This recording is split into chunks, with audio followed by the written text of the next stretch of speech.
Many years ago, there was a star quarterback coming out of high school that was supposed to be the next big-time starter for Dabo Swinney at Clemson. There was so much hype surrounding this young man, and he knew it. Therefore, he got a big ego. There's a lot of words people would use to describe this young man. Some would call him cocky. Some would even call him an a-hole. Some would call him crazy. But for me, and I think it's the perfect word, is insane. I don't think those words do it enough justice. Let me give you a great example to give you an even better perspective. We all know Johnny Manziel, right? Well, imagine Johnny Manziel, but 10 times worse. That's how bad his attitude was, and that's how bad he behaved. Clemson fans probably don't even have any recollection of this guy because he didn't even play for him due to he was berating the coaching staff at halftime in a spring game. Normally, coaches yell at players in college, but it was vice versa. The player was yelling at the coaches. If you think that's a lot, you're in for a treat, my brother, because we haven't even touched on 10% of the things he did, and they are way crazier than that. How about this one? He upset Alabama and then proceeded to hit up Mia Khalifa on Twitter. In 2018, he got arrested for criminal trespassing. What was he doing, you may ask? Great question, my friend. I'll let you answer it. He was in the middle of some random dude's house after a party. How did he even get in that guy's house? Don't know, but there's one thing for sure. He's lucky he made it out alive. Fast forward in time, after he got the boot from the NFL, he got suspended from the Canadian Football League for 9 games. You probably picked up on a pattern. It didn't matter where this guy was going to play football at, the problems were going to follow. But you want to know what I think is the craziest thing about all this? He continued to get opportunity after opportunity. That goes to prove just how unreal he was. He was an exceptional talent. Some recruiting sites coming out of high school had him listed as high as a 5-star recruit. But there was one downside to Chad Kelly. There's not an easy way to say it. I'm not going to sugarcoat it. He was crazy. He couldn't get, and still till this day can't get out of his own way. If you don't think he was a baller on the field, here's the only thing I need to say to prove it. He beat Nick Saban in Alabama when they were in their prime.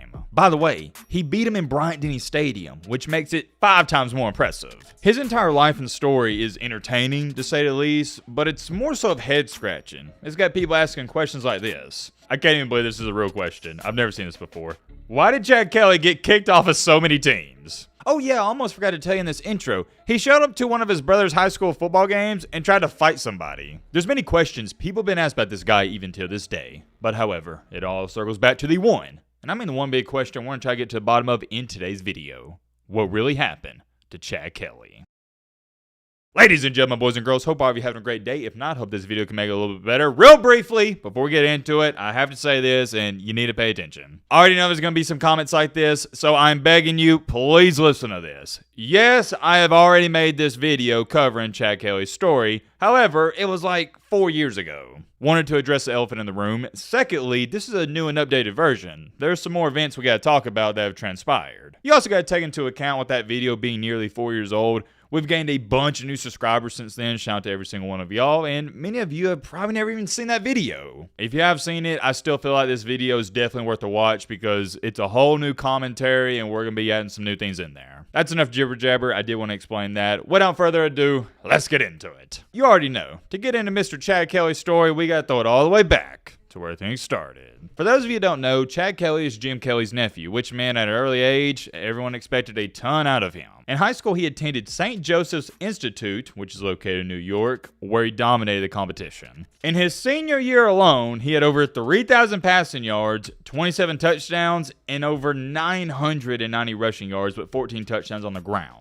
Some recruiting sites out there had him listed as high as a 5-star. I like to use 24/7 Sports. They only had him listed as a 4-star. Still not bad. A lot of schools wanted him, but he would decide to commit and sign for Clemson. At the time, this was a huge pickup for the Tigers. You're probably thinking, okay, this is where the problems they start to arise when he gets to Clemson. However, they arose before he even stepped foot on campus. In 2012, he quote tweeted a tweet that's now deleted that had the other quarterback who was heading to Clemson, Cole Stout, in it and said, and I quote, "You're on the bench for a reason, and I come soon, just letting you know." Stout responded to the tweet and said, "I hate those that talk like they're the crap when they haven't done anything yet." It didn't end there though. Chad Kelly continued to push. Here's what he said, and I quote, "I know offensive coordinator Chad Morris likes me because I'm really their only dual threat guy, so I can come in for certain packages to run since that's the best thing I do. Really. Plus, Cole doesn't have the oomph right now, and Taj needs that every day for someone to push him and keep him working so he gets better." He continued to say, "I'm coming to Clemson to play my freshman year. I ain't going to just sit on the bench. Every day I'm coming to work and be the best." I don't really mind the last part of this statement, but the first sentence is just like, all right, man,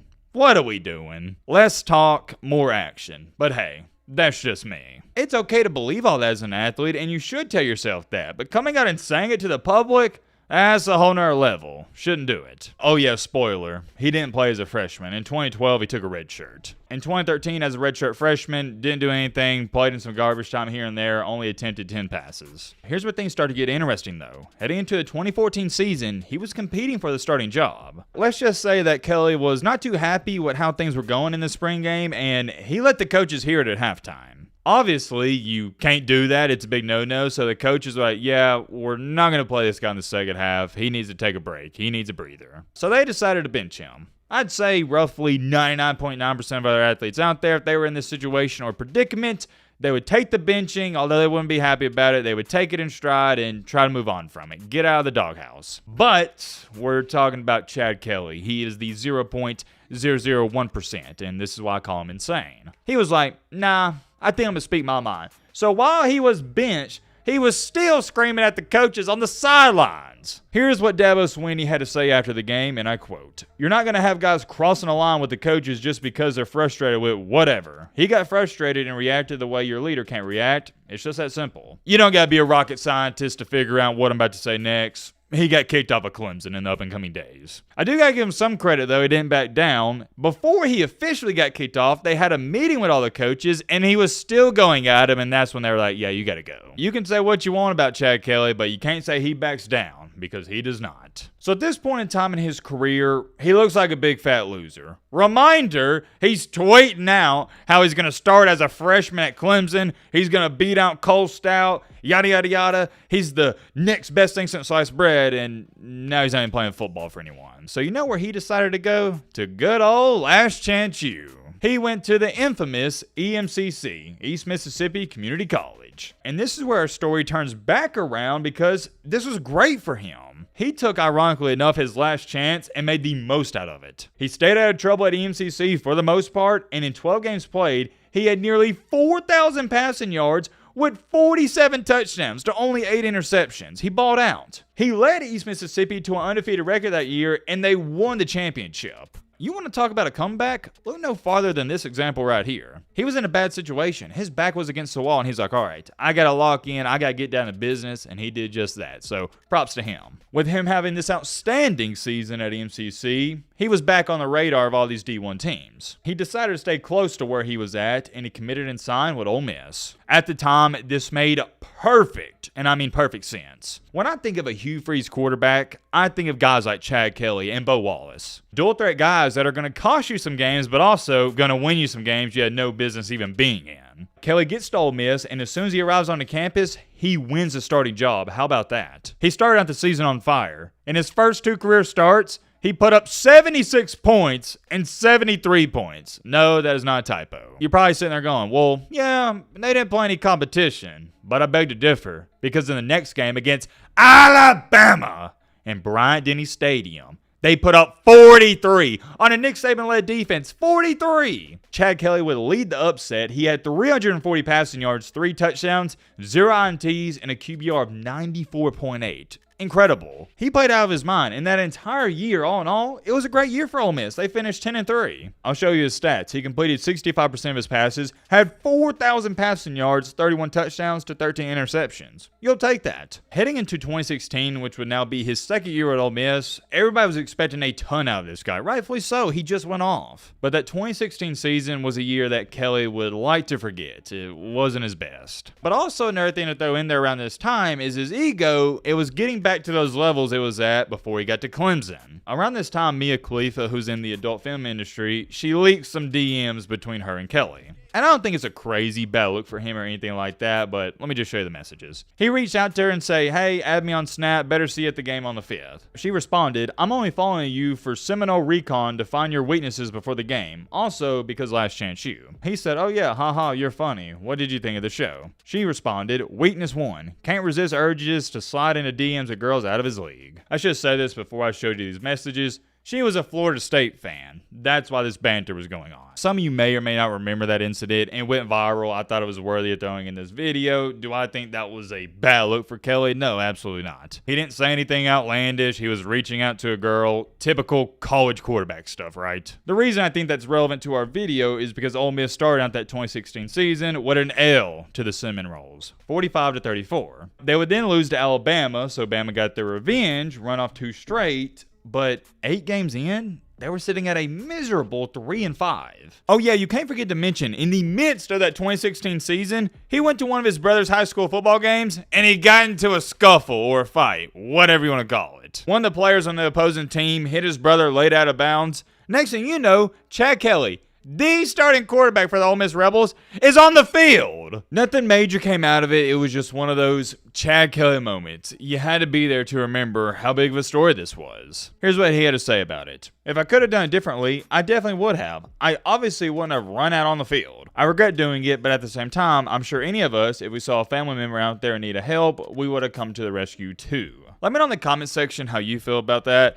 Out of all the dumb things he did throughout his career in life, this is one of the ones where I'm more so on his side. That's a bad way to say it. Here's where I'm trying to go at with this. I understand this one. Although running out onto the field during a sporting event is never the right answer, someone comes after your family, you gotta stick up for them. So I don't blame them. Anyways, let's lock back in on this 2016 season. It just wasn't all there for Kelly. To make matters even worse, he would tear his ACL and miss the remainder of the season. He would finish that 2016 season completing 63% of his passes, had 2,800 passing yards, 19 touchdowns, and 8 interceptions. He would declare for the 2017 NFL Draft, and some people out there thought a team or two may take a chance on him, but ultimately, that didn't happen. He didn't get selected till the very last pick. Yes, he was Mr. Irrelevant. Got selected in the 7th round with the 253rd overall pick by guess who? The Denver Broncos. It didn't take him long to win the backup quarterback role, which is huge. You're talking about the last pick in the draft, and he's already second team. But him being named as the backup was short-lived because he got arrested for criminal trespassing. What happened, you may ask? Great question. You might want to get you a snack or popcorn for this story. Von Miller was having a Halloween party. All the players went to it. Everybody's having fun. Yada, yada, yada, all that nice stuff. Well, shortly after the party, Chad Kelly, he's in the middle of some random dude's house. Why was he in that dude's house? Don't know, even to this day. The only logical explanation is he wasn't thinking straight. He was messed up. I'm sorry for laughing. I'm trying to lock in before I read you off this report. I gotta show you this word for word. The man and woman told police that a stranger came into their Inglewood, Colorado home after 1 a.m. The intruder sat down on the couch, this is referring to Chad Kelly by the way, next to the woman who was holding a couple's young child and was, and I quote, mumbling incoherently, according to the records. I want y'all to think about this. Could you imagine Chad Kelly, and if you're a college football fan, you know he was a big-time player, in the middle of your house at 1 a.m. talking to himself on the couch? That's hard to fathom. Here's my question, though, because I know there's going to be some people asking it. Was their door or garage just unlocked at 1 a.m.? I mean, what are they doing? Here's where things get funny. The man yelled at the intruder. The intruder is Chad Kelly, just to clarify, to get out and hit him in the back with a vacuum cleaner tube. Police surveillance video showed a man wearing dark pants, a white long sleeve shirt with a brown vest and a red scarf around his neck entering the front door. You have to understand, the Broncos only selected him because Jim Kelly put in a good word for his nephew. That's it.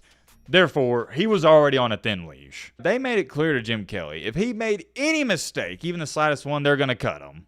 And that's what they did. I just can't get over the fact that Chad Kelly walked into some random dude's house at 1 a.m. That's one of the craziest things I've ever heard. Anyways, continuing along here, that was the end to his Broncos career, but in May of 2019, he got signed by the Colts. After his very brief stint with the Colts, he was like, all right, let me just step back and try my luck coaching. So he returned back to EMCC. Things went okay there, but he still wasn't fulfilled. He felt like he had more gas in the tank. 2 years later, in February of 2022, he got back in the game. He signed with the Toronto Argonauts out of the CFL. Argonauts, I hope I'm saying that correctly. If I'm saying it wrong, let me know in the comment section. In 2022, he was primarily a backup, but in 2023, he would win the starting quarterback job. This is where he would revive his career yet again. Take a listen to these numbers. In that 2023 season, he had over 4,000 passing yards with 23 touchdowns to 12 interceptions. With him doing so good, this earned him a 3-year contract extension worth $1.865 to be exact, million dollars.